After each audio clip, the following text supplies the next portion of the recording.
We're back at it again. Hopefully this time, Berita is alive and kicking.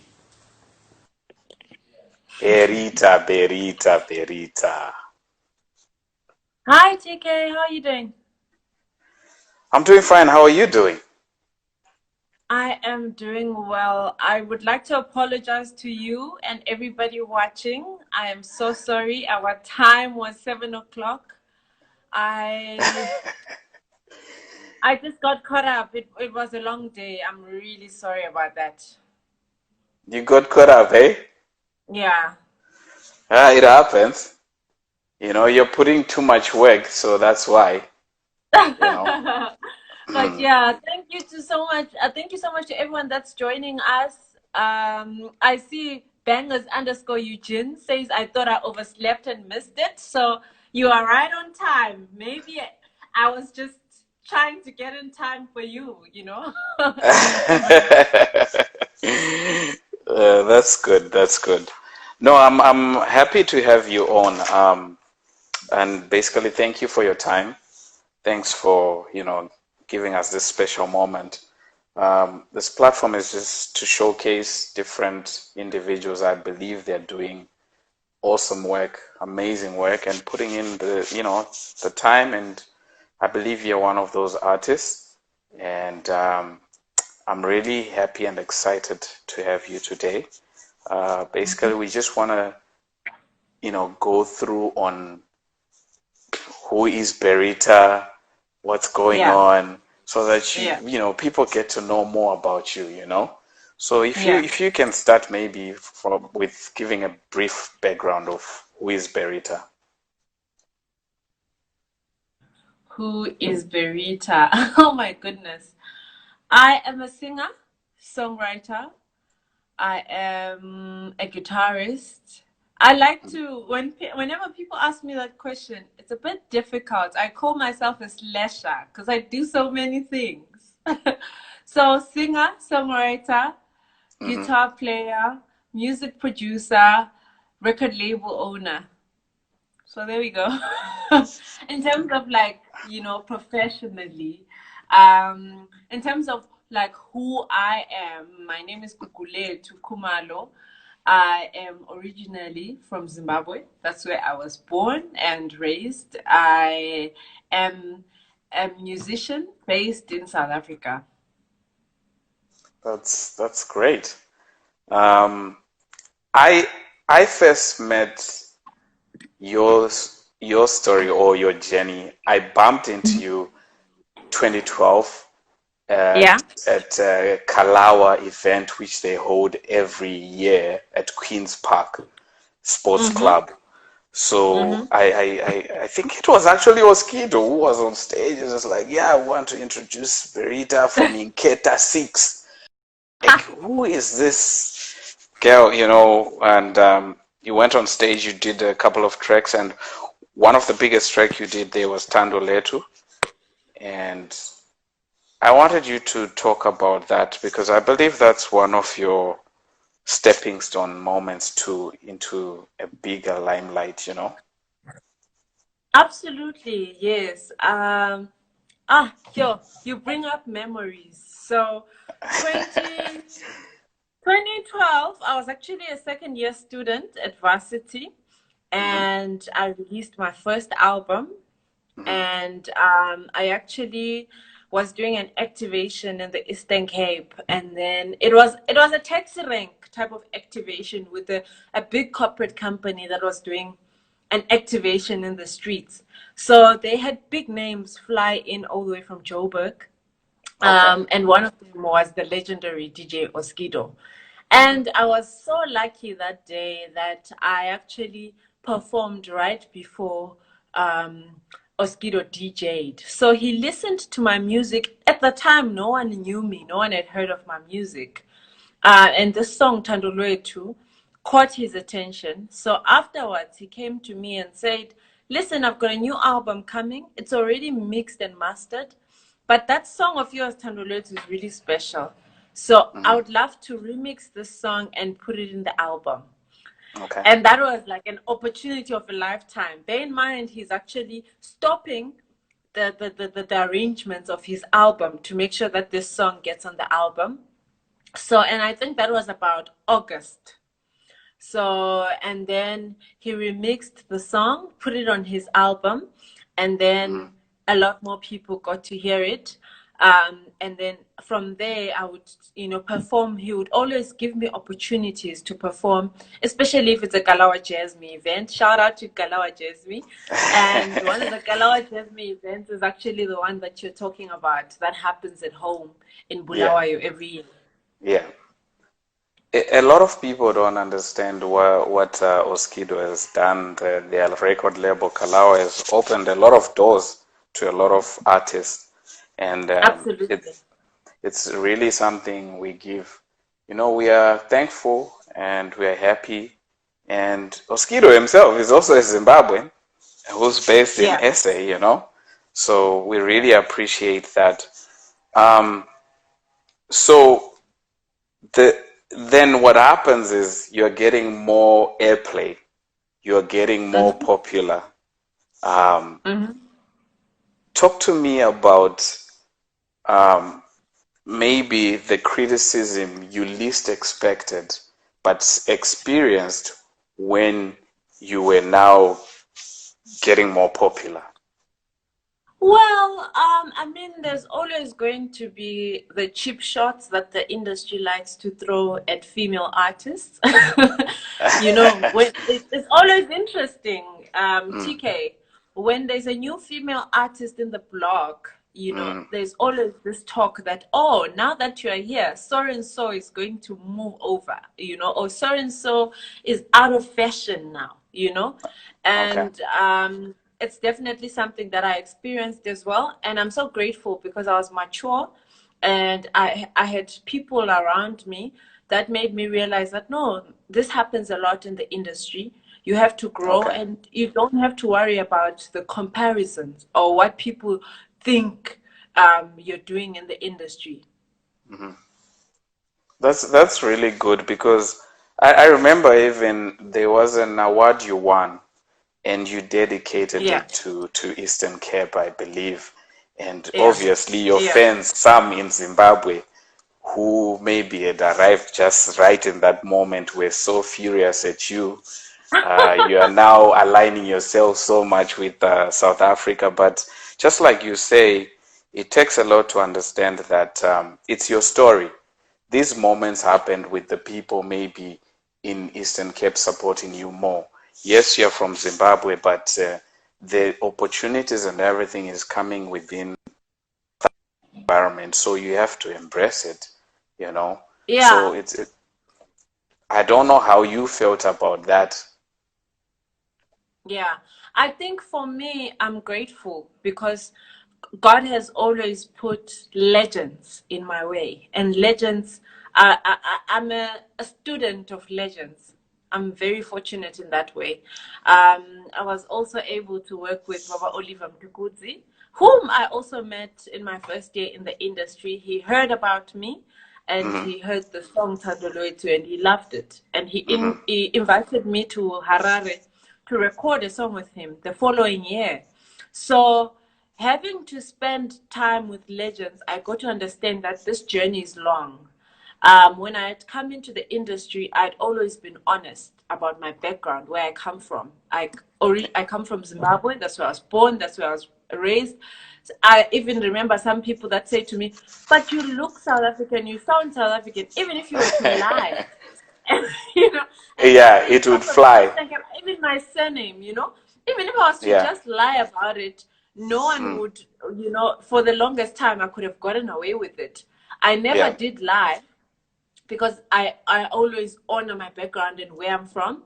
I also honor the places that God has put me in. I know that my career and especially my music originates a lot from the Eastern Cape.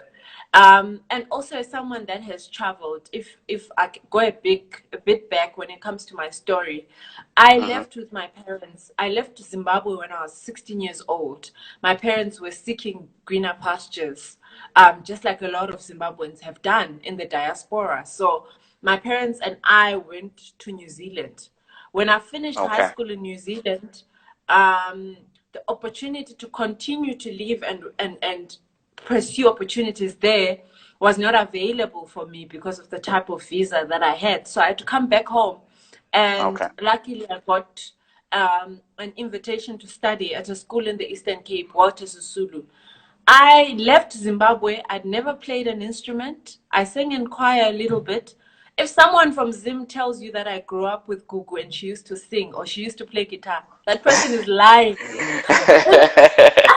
I'm telling you, Anatike, I've even had family members that will lie and say, Uh-huh. Gugu used to play guitar.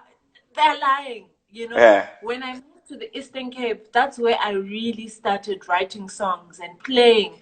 And I was encouraged by the love that I received there. So I've gone as far as to say, when it comes to the Eastern Cape, I'm an adopted child of the Eastern Cape, due to the support that they've given me and the background that my music has.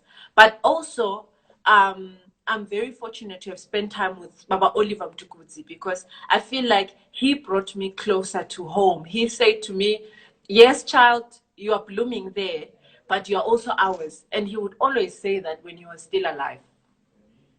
Which is really great because you embrace your story very well. And a lot of people feel pressured sometimes to just align with what the fans or the people or the media can do for Yeah. them. So it's really good you stand true to identifying who you are, what's really happening in your life, and you give credit to it, you know, and that's amazing. I see that you speak about the late Dr. Oliver Mtukudzi. Uh, Yes. you worked with Dr. Oliver Mtukudzi and Brayuma Sekela on your album, which you dropped, I believe it was late 2014, and it actually Yes. got bigger in 2015. How Yeah. was it working with those two? Because these are two legends, like big Southern African legends who we both, I guess, cherish all the way. Yeah, absolutely. That was a life-changing moment for me. Changed the course of my career. Working with Baba Oliver, he was a very grounded, loving man. You know, one thing about Baba Oliver, the man that you see in the stage and the man that you hear the music, you know, Mm. and the man that you meet is the same person. There was no ego, there was no altar, you know, like there was no stage Baba Oliver Mtukudzi and Father Baba. No, it was just one person. That's what I really loved about him. And I get a lot of, you know, like even my personality. Some people might say that no, but you know, you don't. I don't know how to explain it. You don't, Mm, you know. mm. That much. Some people, I've come under fire actually. Some people say that no, but you know, you are too Humble. humble, too calm for this business that you're in, you know. But I always think about Baba Oliver Mtukudzi. That's the Mm, man that he was, and I was mhm. inspired by that. Um, and when it comes to Brahim Masegela was a pure superstar, and he spoke his mind. He had Yeah, jokes. yeah, Brahima Segela had lived all around the world. He had lived his life, that man.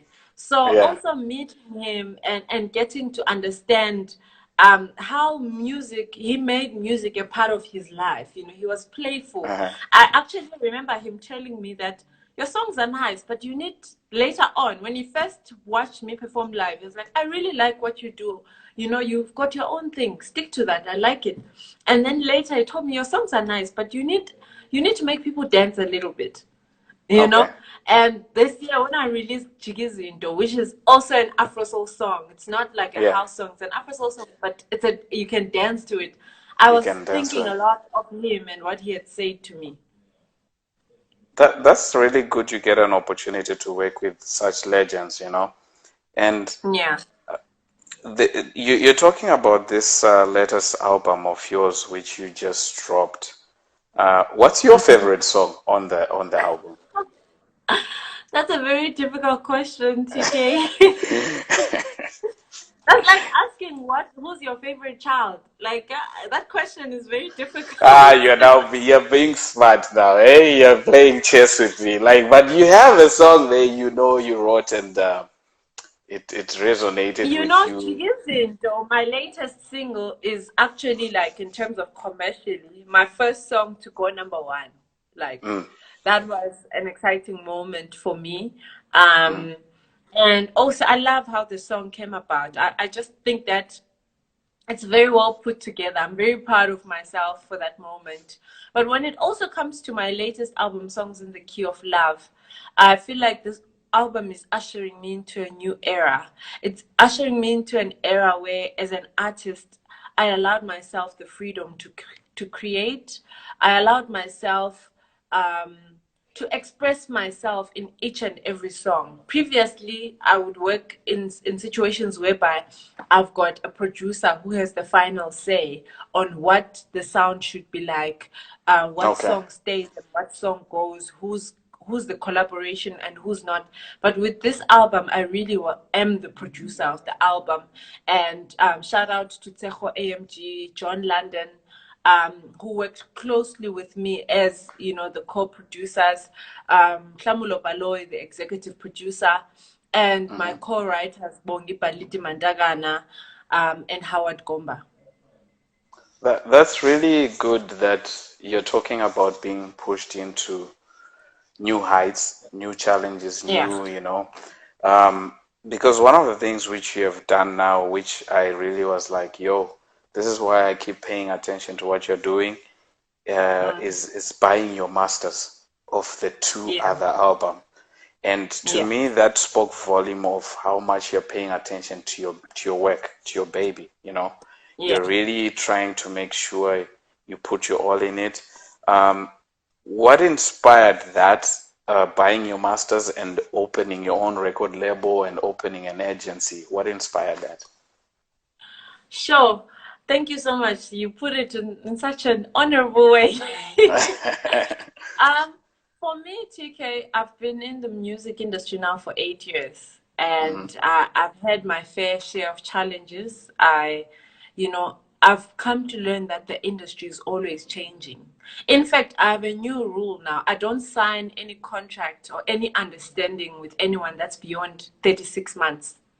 Even 36 months Okay. is a lot, like 24 months. Oh. Because Mm. if I sign something, an agreement with you right now, TK, but in 24 months' time or 36 months' time, when I look back, the business model has changed and I've shortchanged myself.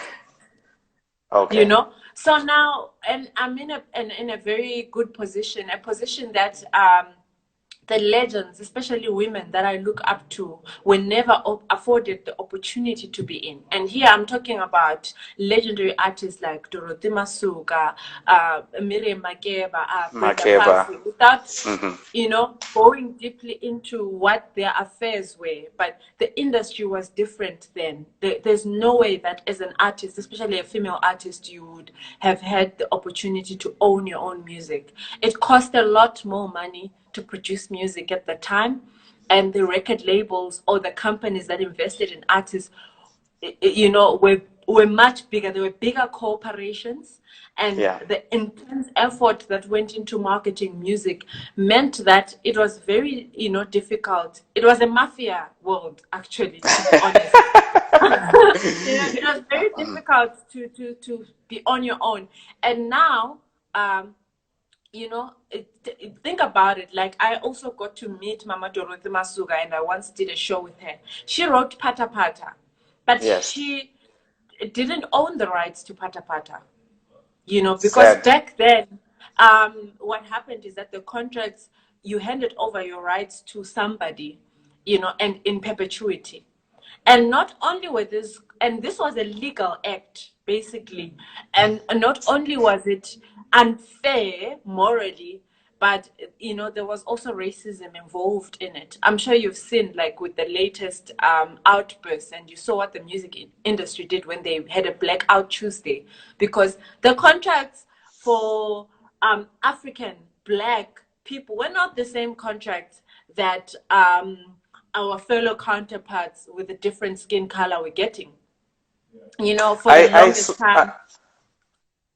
That's true, because I saw that for that movie, Lion King, the soundtrack, the family was fighting for the longest time for I guess to be paid for all the royalties, and they did end up settling and winning, but people won't be knowing the back end of all these problems which artists face, and it's good you paid attention to it. I always tell artists, it's not 100% music. It's now, I even put it at 90% business, 10% music. Not to say you don't go in the lab, but the overall picture of your organization has to have 90% concentration on the business, the distribution, the partnerships, the everything, networking and all that. And I feel that's where a lot of artists lack, because they'll have a good product, but they don't have that other equation.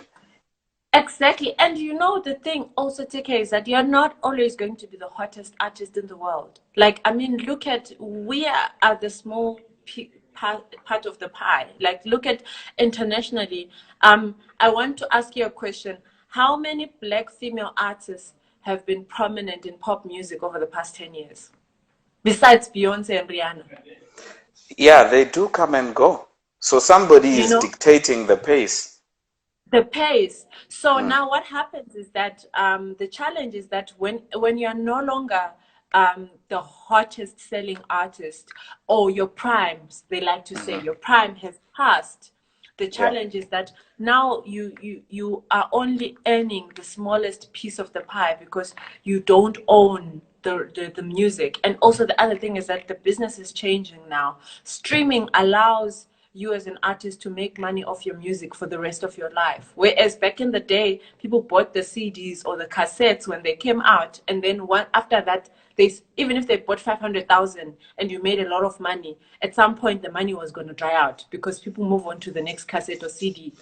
So That's now true. with streaming, although it's small money, it's almost like you've got a pension fund, you know. Yeah. So what now needs to happen is that you know, I'm not against record labels, I'm not against companies that invest in artists, but the deals, I would prefer that they be structured in such a way that, you know, like any investment, after a certain period of time, you've recouped. If you had invested 100,000, you've made R1 million. So why Yeah. don't you have a certain period where you reverse the rights back to the artist?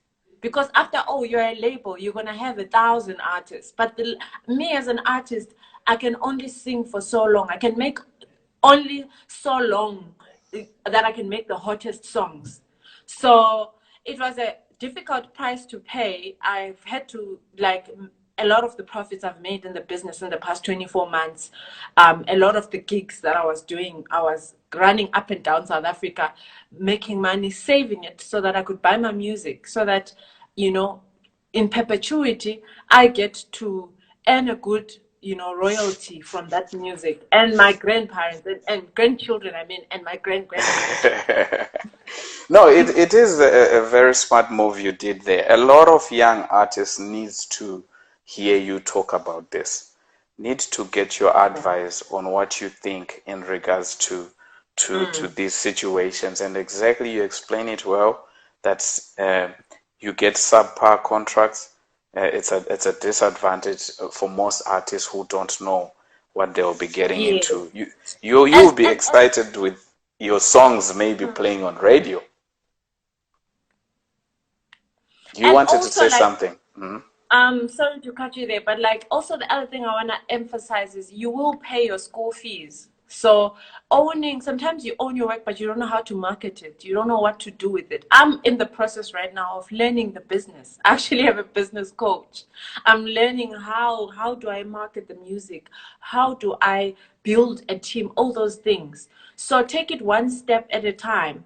And also, build that leverage that when you talk to people, they see you as a partner. Because for the longest time, the artist has been on the lowest in the food chain, and if you're just an artist, you're seen as there will be another days like, you know, many thousands of artists. But when you start taking control, you start having people in your life that are there to assist you in taking control. No, you're on the right path. What people don't understand is you have built a fan base and you keep working, going to different cities, especially across Africa. I remember telling some artists when they come here, I'm like, do you know the late Johnny Clegg used to come here, do shows all the time. He would fill up, but without no new tracks. But it's something he built over the time. So it's something which other artists, when they're hot, they don't realize that you need to find a way to maintain your audience and to maintain your connections. I guess they become too big-headed as well and forget that there is going to be the next big, like you just explained, every year or two there's somebody new and they fill out that spot. And where are you now? So I really am happy to have an artist I can talk to and know that you did what you did. And a lot of artists should learn from you. You are paying attention to your business, you're paying attention to the music, which is very important for any artist. So in that aspect as well, have you experienced any situations where you feel you were taken advantage of as a female artist, where you saw that this artist is being taken advantage of as a female artist? Because a lot of female artists, actresses, some are now coming now to talk about even, let's say, the Me Too movement, be it the business aspect. Have you experienced that, and what would you give as advice to a young female upcoming artist to watch out for, to look out for? To be very honest, for me, I've always been fortunate in terms of having someone in the team that when I'm traveling, I can travel with. When I'm going into studios or different things, I can be with. And I've also tried very much to not put myself in compromising situations or in situations where I perhaps give someone a different idea about the work that is being done. So I haven't directly experienced a situation that, for example, is like a physical assault situation. Okay. I have I have an experience of other women talking to me about the challenges that they've gone through when it comes to being in studio with a producer or being in a situation whereby you're at a record label and now you're feeling uncomfortable because there's someone who is giving you advances on the side. I've been up to this point, it's not something that I've experienced directly. What I have seen though is that we, as women, we struggle. We're not safe, to be very honest, And the fact that you're not safe, the fact that every time that you have to think about traveling, especially, during the, gigging season before COVID, obviously, you're traveling up and down the country at night. Okay. You really have to make sure that you are traveling with a security guard or you're traveling with a male that is strong. You're not in a position, unlike males, to just travel with whoever. You travel within the team. And I've also noticed that in the boardrooms, in especially if you're working within like record label structures, I found out that subtly, I don't know if I'm using this word right in English, but like I realized that men and women are treated differently. You know, if you are the exec of a record label and we're working on an agreement, and we decide to have drinks after work, all of a sudden now the conversation is changing. But if you and a male, you know, artist are discussing a deal, you have drinks, and what I found is that out of those drinks, the male walks out with R1 million deal. You know, if I have a similar situation, I will walk out there with mixed messages. Not sure if was this person trying to hit on me, what were they trying to do. Yeah. So those are challenges that still exist, and for me, that's a socio-economic challenge, because it means that women are not progressing in our industry. It's I actually think you are progressing, because one thing you have done there is you have this record label and Yeah. you have your agency. And I want to say these are things where you get to sign these young female artists as well and Yeah. put them in those Yeah. safe environment. So I believe that works. You know, it's at least an answer to this situation. And it's, I guess you're right to say that the larger part of it, things are still not where they should be, and there's Mm, issues there which needs to be addressed. And mm, I guess the issue is to keep talking about it, and the artists and the involved in the industry, the females also just keep speaking out loud and clear that these things needs to be addressed, you know. And I believe the mm, culture will change, because across the mm. board the culture seems to be changing, the treatment of women in workplaces and all these things. I don't know if you remember the old song Paul Matavire sang about looking for work, Basariri Pano. I see if you want it, you need to love me first. It's a Zimbabwean old hit song, but do you see, it was back in the days. He was also still talking about that, where women were being taken advantage of. Yeah. Yeah. So, you know, I hope we get solutions to that. Um, I hope I, it changes. But I have to say, you know, there's a lot of women that are doing wonderful work in the music industry, artists as well. I know mm, quite a number of female artists that are taking the step to be more involved in their music, owning their music, involved in their teams. Things are getting better.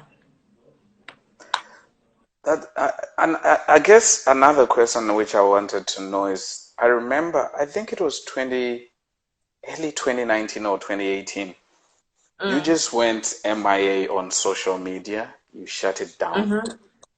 And Mm-hmm. I wanted you to talk about You emotional, even sent me a mental, message and you were like, hey, what's going on?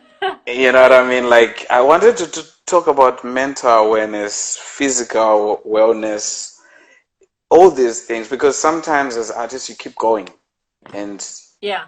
you then just hit a break where everything just crashes. Yeah. What was going on? Yeah.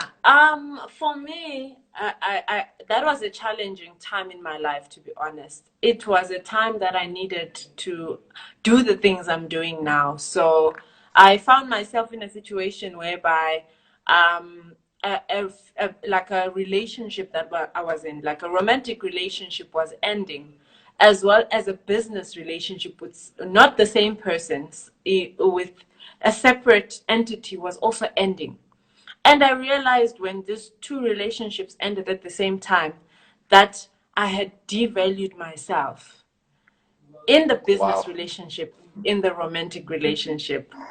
So when both these things were happening, instead of looking at, the person that I was in a relationship with and saying he's wrong, or looking at the business relationship I had and saying they are wrong, I found myself looking at myself and saying that, you're so much more than you've put yourself out to be.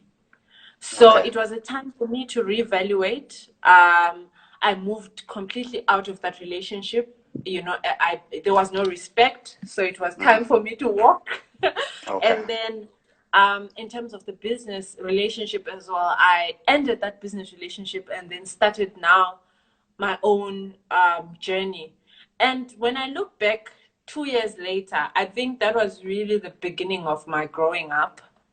And Okay. also now when you talk about health and wellness, it's something that has become so key to me, like to take care of myself. Even if it means that I'm very difficult to get a hold of, because I realize that my main goal is to make music. So if I concern myself with other things that are not as important, um, I might get, it's easier to come into social media and then, your mind is now all over the place, because you're trying to be like everybody else, but you don't realize that your journey is different. So I spend a lot of time offline working on myself. And also, music takes a lot from you, TK. This industry, this career is a very difficult career. Um, Someone once told me, I know I'm talking a little bit too much now, but now that you No, no, asked me to you have to say all these things. That's what I like. That's why I'm saying you you know, should come on these platforms you know, because someone, we keep seeing you looking lovely, looking beautiful with the guitar. We need to know the other equation too, or the oh, other young obviously, artists need to know that there yeah, is that other equation. that other equation. I realized that I needed to restructure my life. For example, that's another thing. As a woman, you can't be in the music industry and be in a relationship with a man that doesn't respect you, with a man that doesn't respect your career, with a man that doesn't uplift you. And I'm talking about spiritually, the way this person treats you. I'm not even talking about anything that has to do with material stuff. Okay. So I realized that I set that goal for myself, that next time that I'm in a, in a relationship, I have to be empowered. I have to be with someone who respects, you know, me, who respects, because a lot of people, they'll look at, they'll say, if I was to be with Berita, it's all a fantasy, right? And also I know I some realized, guys who would send me messages just now asking if Berita is single. I'm like, she's taken. Right now, it's a no-go area.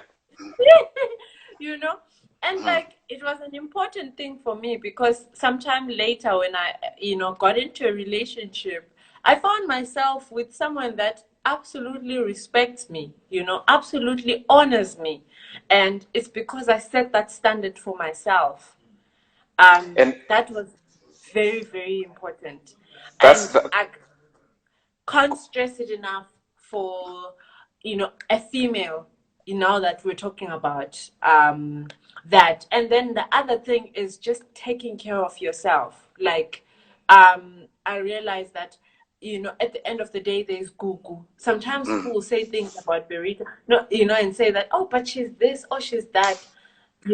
I spend a lot of time in meditation, working on my mind, so that I don't get affected by what's happening in the world.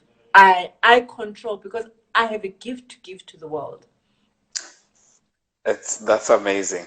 It starts from inside, and inside, if inside is wounded, it Uh, also sometimes shows with the work. I know uh, sometimes when I go DJ or something, I can feel that I didn't do a good job because probably of how I was feeling before I went to work or uh. whatnot. So it's really good you are working on that, and it's showing from the songs of key of Songs with the key of love. like it's showing something is cooking from inside where there's extra to give out. It's flourishing. So Yeah. I really appreciate that you recognize that, and it's something which you tell other young artists to look out for. I have a question from, I think, one of the dancers. She's from Detroit. Her name is Kimi. She says, "Are you an introvert or an extrovert?" That's a good question. I think I'm an introvert. It's taken me a long time to come to that conclusion, but I absolutely enjoy my own company. Which is good. You have to enjoy yourself before you go out Yeah. there. Another question which I have is now on from Children of the Dark Continent. They're saying the new song. They love the new song with DJ Tira. How did that opportunity come by? And they were asking, what is your process when creating music or writing music? Yeah. Man, I love that song with DJ Tira. Guys, it came out last week Friday. So if you haven't downloaded it, please go on your favorite streaming platform and stream and download it. And also my new album, Songs in the Key of Love. Tira, I actually met Tira last year. In all these years of working in the industry, I only got to know him last year. I was in Durban. I was performing Ngeli Kiss when Ngeli Kiss had come out. And I think he heard Ngeli Kiss and I think he liked what I did there. So he got in contact and said, hey, I would love to actually have you in studio sometime when you're in Durban. And then when he discovered Mduduzi, a young artist that he's developing last year, and he needed a collaboration for one of the songs that had gone viral, like on Facebook. A lot of people were saying, put Berita on the song. So he called me and said, please come to Durban and work on this song. And I think he called me on Tuesday and said, please come to Durban on Wednesday. Obviously, he got his office to arrange flights and everything. And I was sick, but like I have so much respect for DJ Tira. So when he called, I was like, I don't care that I'm gonna throw to what. That's another legend in the making. Yeah, DJ Tira. So went into studio. We worked on Mduduzi's song. Literally, we worked on the song on Wednesday. On Friday, it was out on iTunes and it was in the top 5. I was like, wow. And then he came to Joburg. We did some media, and he spoke. He obviously he's someone that owns his own company, and he's very respected in the industry. What I really liked is that I told him what my plans were. I told him I've got a label. This is what I'm doing, and he was like, "Just keep going. This is the direction you've taken. Go for it and keep working." So he was very encouraging. So from there, Afrotainment does a lot of festivals and things. Yes. They'll also book me for their festivals so I can perform the song with their developing artist. And then again, when I was in Durban, we got into studio now to work on our own song. So we worked on this song. We worked on it with a producer called Mondli Ngobo, someone that also I have great, great admiration and respect for. And that's how we came up with Uyandazi. What does it mean? It means, do you know me? Okay. So Uyandazi, basically, the song is a romantic song.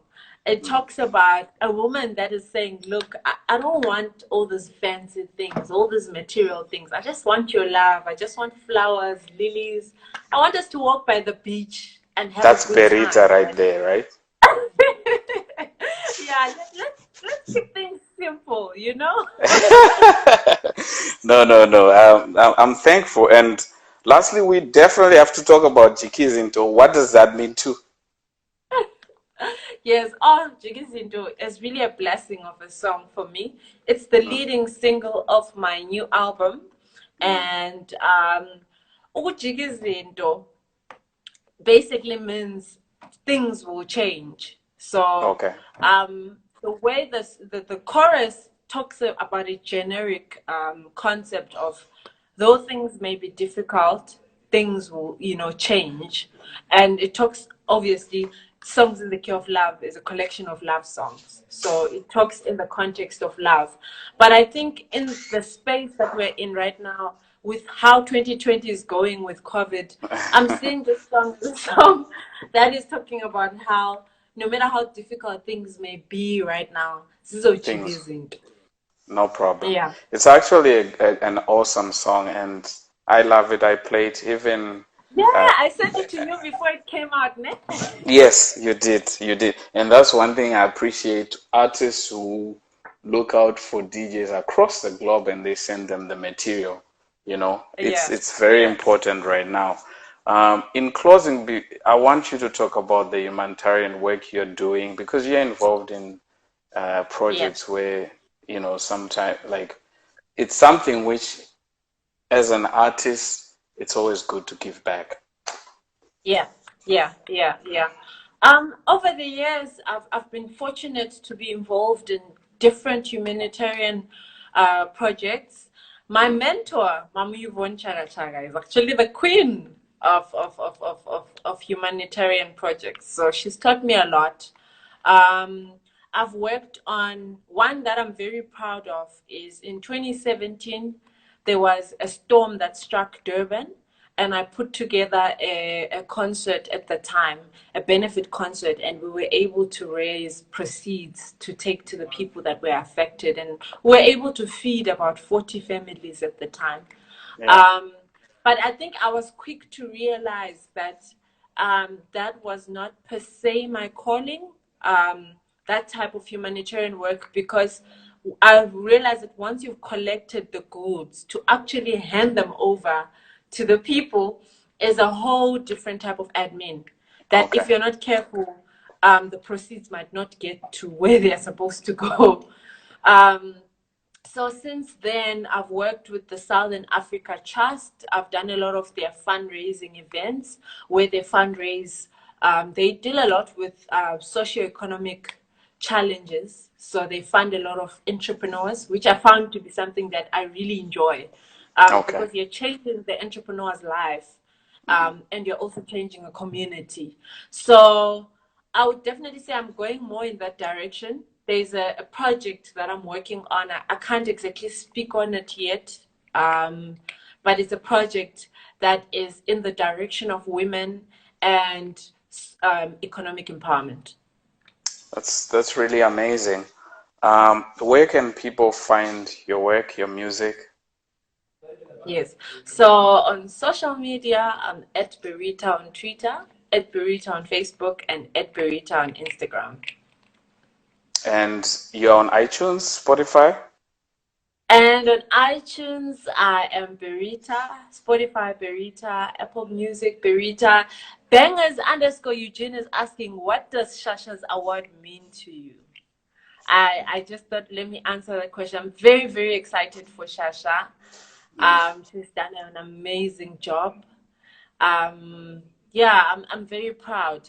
I'm proud of the work that she's done in such a short space of time. I think the sky is not even the limit for her. I see her going international, so kudos to her. I'm very proud. Okay, no, I want to thank you for giving this time, and I really appreciate it. Um, Obviously, we're going to save this and it stays online so that people keep knowing who is Berita. And Yeah, definitely, we are working to see, we're going to see how this thing turns out, but we need to make sure Berita comes again to Canada. We have been talking about yeah. this. We can't keep just talking. It's a For long some time. time now, But yeah. Maybe in sometimes the some next of these things take time, but we need to make it happen, right? yeah, yeah. All right. Okay. Thank you so much, Annalisa. So, Annalisa, thank you so much. I know she's an upcoming artist and she's always in my Insta. Yeah, Uh, so, shout out. I hope you're learning a couple of things there. Thank you so nice. much to everybody that joined us. And TK, thank you so much just for, man, it's for always, checking in on me, checking in on what I'm up to. I really appreciate that. No problem. I really appreciate your work and your work ethic. You're Thank you. determined and you keep staying in there. Um, you know, some challenges come here and there, but you keep, staying focused and refining yourself, which is important for every person out there. When you are Yeah, met with any challenges, that's where yeah, you're supposed to find a way to get up. yeah, yeah, absolutely. All right. Yeah. Take care. Thank you. All All right. right. Peace. Okay. That was amazing, Berita. And thanks so much to everybody for checking in. Really appreciate it.